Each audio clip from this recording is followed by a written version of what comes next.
የአዲሱ ድርጅት የህዝብ ግንኙነት የፕሮፓጋንዳ ክፍል ኃላፊ የጎጃም ፋኖ ታጣቂ የጎበዝ አለቆችን ሰብስቧቸው ነበር። በመርጦ ለማርያም ሰብስቧቸው ነበር። መርጦ ለማርያም አካባቢ አስረስ ወደዛ አካባቢ ነው ያለው። በዚህ ስብሰባ ላይ በአንድ በኩል የሥራ መመሪያ አስተላልፎላቸዋል። የሰበሰበው ጎጃሞቹን ብቻ ነው። ነገራችን የጎጃም ፋኖ ታጣቂ የጎበዝ አለቆች ማለት ነው። የየአካባቢው አለቆቹን ማለት ነው። የሥራ መመሪያን የሰጣቸው ማድረግ ያለባቸውና ማድረግ የሌለባቸው ነገር ነው የነገራቸው። ድምጽም አለን፣ ስፔሻል ድምጽም አለን። የተወሰነውን አሰማችኋለሁ፣ ሌላ ጋር የሌለ ማለት ነው። አስረስ ማረ የጎጃም ፋኖ ታጣቂዎች ጎበዝ አለቆች ሰብስቦ 4-5 ጉዳዮች ነው ያነሳላቸው። አንደኛ ምንድነው ያላቸው? አንደኛ አዲሱ ያቋቋምነው ድርጅት በዋናነት የጎጃምን የበላይነት ያረጋገጠ ነው ብሏቸው። የሰበሰበው ማን ነው ብያቸዋለሁ? የጎጃም ፋኖ ታጣቂዎችን የሰበሰበው።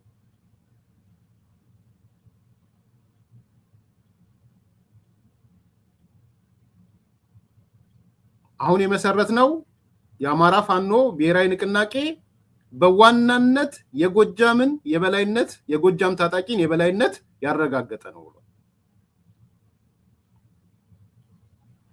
በእኛ ፍላጎት the so-called term and condition የተመሰረተ ነው ብሏል። በጎጃም ፍላጎት ነው የተመሰረተው። ይሄ አንደኛ ያነሳላቸው ነው። ሁለተኛ አስረስ የነገራቸው ነገር ለጎጃም ፋኖ ታጣቂ የጎበዝ አለቆች ማለት ነው በአዲሱ ድርጅት ቁልፍ ስልጣኑን የተቆጣጠርነው እኛ ጎጃሞች ነን ብሏቸው። ምንድነው ቅሬታ ምናምን የምታሰሙት ነገር? ከዚህ በላይ ስልጣኑ እንዴት እንቆጣጠረው? በጎጃም ታጣቂዎች የበላይነት የተመሰረተ ድርጅት ነው፣ ደስ ሊላችሁ ነው የሚገባው ብሏቸዋል። ከዛ ዘርዝሮላቸዋል። ሊቀመንበሩን ያዝነው እኛ ነን ብሏቸዋል። ሊቀመንበሩን ብቻ ሳይሆን ፖለቲካውንም ውትድርናውንም የወታደራዊ ክፍሉንም የፖለቲካ ክፍሉንም በበላይነት የምንመራው እኛ ጎጃሞች ነን ብሏል።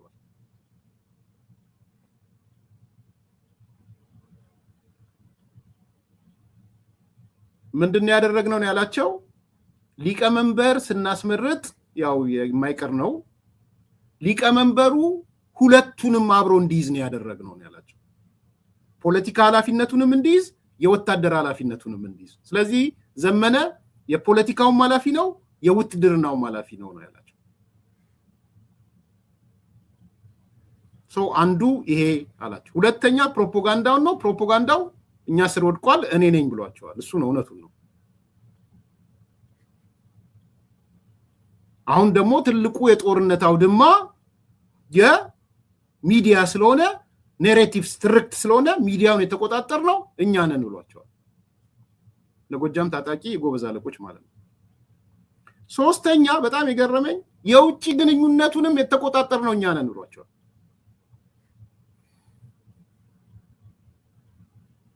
ለሆነ ሰዎች ብንሰጠው ከኢሳያስ አፈወርቂ ከሻቢያ ጋር በቀጥታ የሚገናኙ ሁለት ሰዎች ናቸዋል። ከህወሓትም ከሻቢያም። እነዚህ ሰዎች አንደኛው ሊቀመንበራችን ነው ብሏቸዋል፣ ዘመነ ማለት ነው። ሁለተኛው ተፈሪ የሚባል ነው አለ። ከሻቢያም ጋር የተስማማ ነው በተፈሪ በኩልና በዘመነ በኩል ነው ትእዛዝም ያልፈዋል። ተፈሪ የነሱ የጎጃም አዛዥ ነው። የብሔራዊ ደህንነት ወይ ምናምን ብቻ ብሎ የነሱ አዛዥ ነው። የቴዎድሮስ እዝ ምናምን ነገር ነው።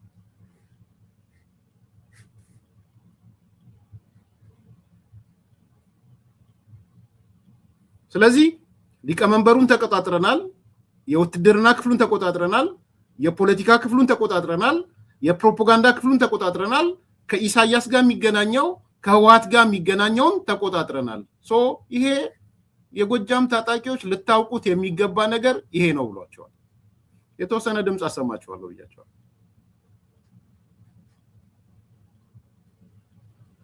ይሄ አንደኛው ነው። ሁለተኛው ፖይንት ነው። ሶስተኛ በጣም የገረመኝ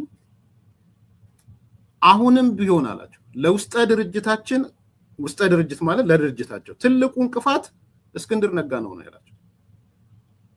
በጣም የገረመኝ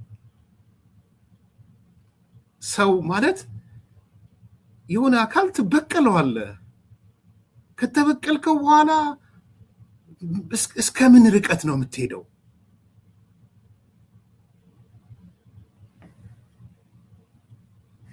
እና በዚህ መጠን ለማለት ለጎጃም ላሉት የጎበዝ አለቆች አሁንም ቢሆን የውስጠ ድርጅታችን ስጋት እስክንድር ነጋ ነው ያላቸው።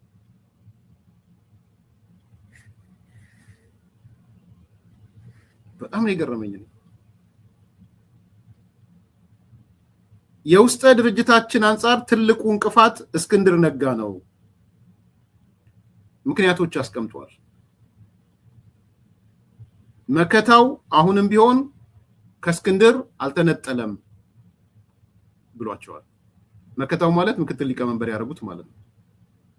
በመከታውና በእስክንድር መካከል ፍቺ መፈጸም አልቻልንም ብሏል።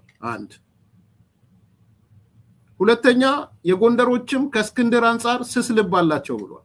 ጎንደሮቹ ስለዚህ ምንድነው ያላቸው? እስክንድር አፈር ልሶ ሊነሳ ይችላል። ቃሉም ይሄ ነው። በነገራችን ያቺ አፈር ልሳ የምትነሳውን እንስሳ ተጠርታ ነፍስ ተጠርታ እስክንድር አፈር ልሶ ሊነሳ ይችላል እንደ እንስሳዋ እንደ ፍጡሯ እሱ ያቺ ፍጡር ነው ያላቸው። ያቺ ፍጡር ደግሞ ቀጥቅጣችኋትም አፈር ልሳ ትነሳለች። ስለዚህ በጥንቃቄ ማየት ያለባችሁ የእስክንድርን መንገድ ነው ብሏቸዋል። አይገርምም? በፍጹም አልጠበቅኩም። ማለት የሆነ ሰው በዚህ ልክ ሄዶ ቂም በቀል ሲወጣ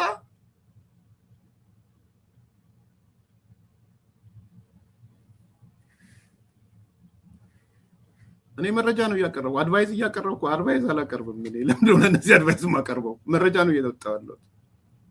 ከፈለጉ ትረስት የምታደርጉ ትረስት አድርጉ፣ ማታረጉ አዲስ ኮምፓስ ክሬዲቱን የምታውቁት ምንም ከክሬዲት አንፃር ምንም እንትን የምንለው አይደለም። ኦኬ ሶ የኔ አድቫይስ አይደለም። this is what የሚያቦኩት ነገር በውስጥ ይሄን ነው ያልኳችሁ ነው ያለው። ሶ እስክንድር አፈር ልሶ ሊነሳ ይችላል። በተለይ ያላችሁ በተለይ ፌል ካረግን ከወደቅን ይስቅብናል እስክንድር ነው ያላችሁ። ህዝባችን ከኛ የሚጠበቀውን በፍጥነት ማሳካት ካልቻልን ተስፋ ይቆርጥና እስክንድር ልክ ነበር ይሉናል። አሁንም ደግሞ አባሎቻችንና ህዝባችን ጥምረት የፈጠርነውን ህወሓት ላይ ጥርጣሬ ካልተቀረፈ አሁንም ህወሓትን የሚጠራጠሩት ከሆነ እስክንድር ነገ ከነጎዲያ ያሸንፈናል። እስክንድር ካሸነፈን ማለት ወደቅን ማለት ነው። ምክንያቶቹን ዘርዝሮ ነው በነገራችን ላይ እስክንድር አደጋ ነው ብሎ ሲያስቀምጥ እኔ ገርሞኛል። እውነቴን ነው። ቁጥር 1 ከመከታው ጋር አልተፋታም። ቁጥር 2 ጎንደሮቹ ስስልባላቸው። ቁጥር 3 ፌል ካረግን ዴሊቨር ማድረግ ካልቻልን ለካ እስክንድር ልክ ነው ይሉናል። ቁጥር 4 ህወሓት ላይ ያለው ህዝባችን አሁንም ቅሬታ ካለ በህዝባችን ውስጥ ስለ ህወሓት ያለው ነገር ኔጌቲቭ ከሆነ እስክንድር አሸናፊ ሆኖ ይወጣል ያላቸው ጀስቲፋይብል ነው። በነገራችን ላይ ጥሩ ፖለቲካ ትንታኔ ነው።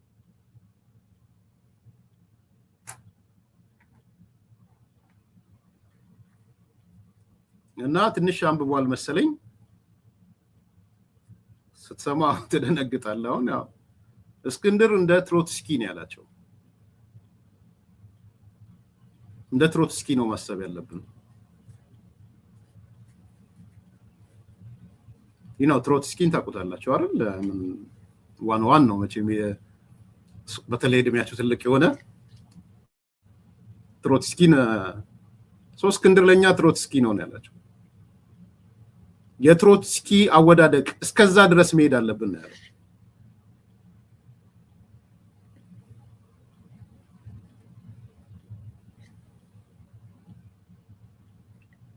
ትሮትስኪ አታውቁትም? ትሮትስኪን የራሻ አብዮት አልነበባችሁም? ምን በእኛ ዘመን እንኳን ትንሽ ትንሽ ነው የምናነበው የነበረው። ግን አይ ቲንክ እዩት እንትን ላይ ሙቪ ታዩ የለ እንትን ላይ ኔትፍሊክስ ላይ 7 ክፍል አለው። አሁን አንስተውት ከሆነ አላውቅም። የትሮትስኪ 7 ክፍል አለ። በጣም በጣም የሚገርም ሰው ነው በነገራችን ላይ ትሮትስኪ። በዛ ደረጃ ራሳቸውን ማሰባቸው ነው እንጂ የሚገርመኝ እንደ ትሮትስኪ ነው ያለው። ኔትፍሊክስ ላይ እዩት። እኔ አሚን አንድ 4 ዓመት አካባቢ አልፎኛል መሰለኝ። የእንትን ጊዜ የኮቪድ ጊዜ ቢያንስ 4-5 ያየሁት መሰለኝ ትሮትስኪ። 7 ክፍል አለው። አሁን አለ የለም ኔትፍሊክስ ላይ ያላችሁ ሰዎች ቼክ አድርጉ። ስላላረኩ ይቅርታ።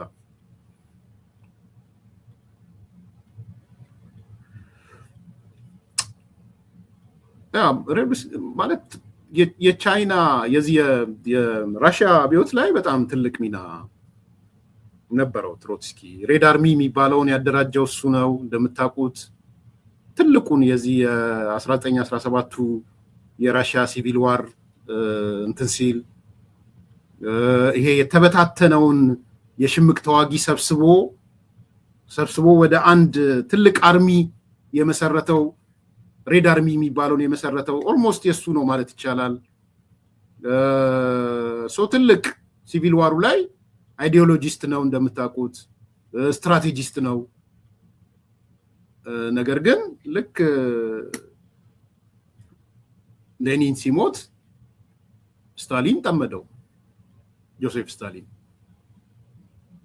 እንግዲህ በዚህ አረዳድ አሁን እነዘመነ እነ አስረስ ስታሊን ነው ማለት ነው። አስረስ እና ዘመነ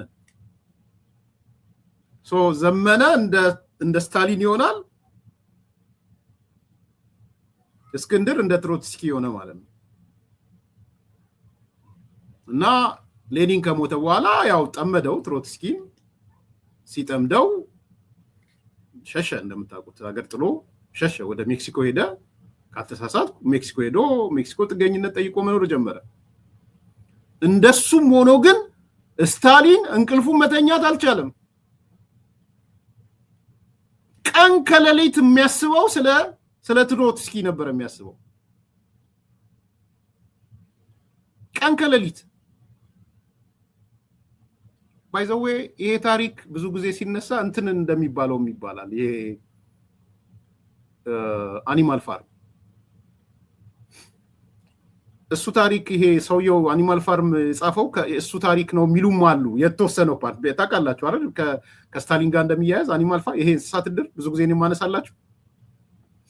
ናፖሊዮን ወዘተ ወዘተ። እና እዛ ጋር አይታችሁ ከሆነ አንዱ ስኖቦል መሰለኝ አይደል? ስኖቦል ወይ ማን ነው? ስኩለር መሰለኝ። ሶሪ ስኩለር የሚባለው ይሸሽና ይጠፋል አይደል? ከአካባቢው ስኩለር ማለት በጣም ሐሳብ ያለው ያው ስኩል የሚለውን ሪፕሬዘንት ለማድረግ መሰለኝ።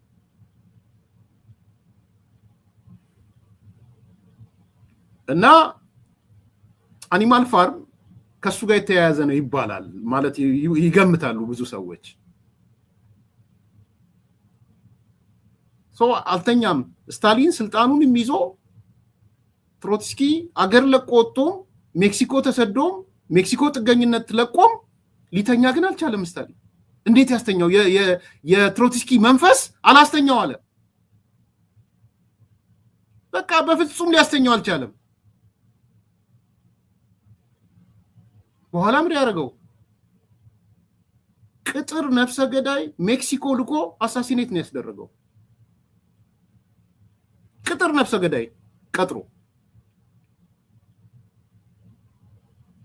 ሶ ዛሬ አስረስ እየነገረን ያለው ኢቭን እስክንድር አገር ጥሎ እንኳን ቢወጣ ትሮትስኪ እናደርገዋለን ነው እያለ ያለው። በጣም የሚገርም ነው እንትኑ አስተሳሰሩ የሚገርም ነው። ይሄ የታወቀ ነው። ኢሳያስ እንደዛ ነው፣ ባህሪው ነው። ባይዘው ኢሳያስ አፈወርቂ እንደዛ ነው አይደለም? እሱ መንግስቱ ኃይለማርያምን ዚምባብዌ ድረስ ሊገለው እንደነበረ ታውቃላችሁ? ዚምባብዌ ድረስ እኮ ነፍሰ ገዳይ ልኮበታል። ታሪኩን ታውቃላችሁ? አንዱ እንደውም ጀነራል አደረገው መሰለኝ፣ አንደኛው የሆነ ነገር ሆነ። ዚምባብዌ ድረስ እንግዲህ ይሄ ሰውዬ ሄዷል፣ ለቋል ከኢትዮጵያ። ማስገደል ካለበትም ምናልባት 4 ኪሎ የተቀመጠው ነው ሊሆን የሚገባው። ህሊናውን ስለሚረብሸው ግን ዚምባብዌ ድረስ ነፍሰ ገዳይ ላከ ኢሳያስ አፈወርቂ፣ መንግስቱ ኃይለማርያምን እንዲገል ማለት ነው። አምባገነኖች እንደዛ ናቸው በነገራችን። አሁን እኔ እዚህ ውስጥ የደነገጥኩት የአስረስን ማይንድ ሴት ነው የገረመኝ። እንደ ትሮትስኪ ነው የምናደርገው። ያ ማለት እስክንድር ተሯሩጦ ቢወጣ እንኳን አሁን ያለው እድል ወይ ኡጋንዳ ምናምን ነው እንግዲህ። አሁን አይ ቲንክ አሜሪካ መምጣት የሚችልም አይመስለኝም። ትሮትስኪ እናደርገዋለን እያለ ዋው! በጣም ጨካኞች ናቸው።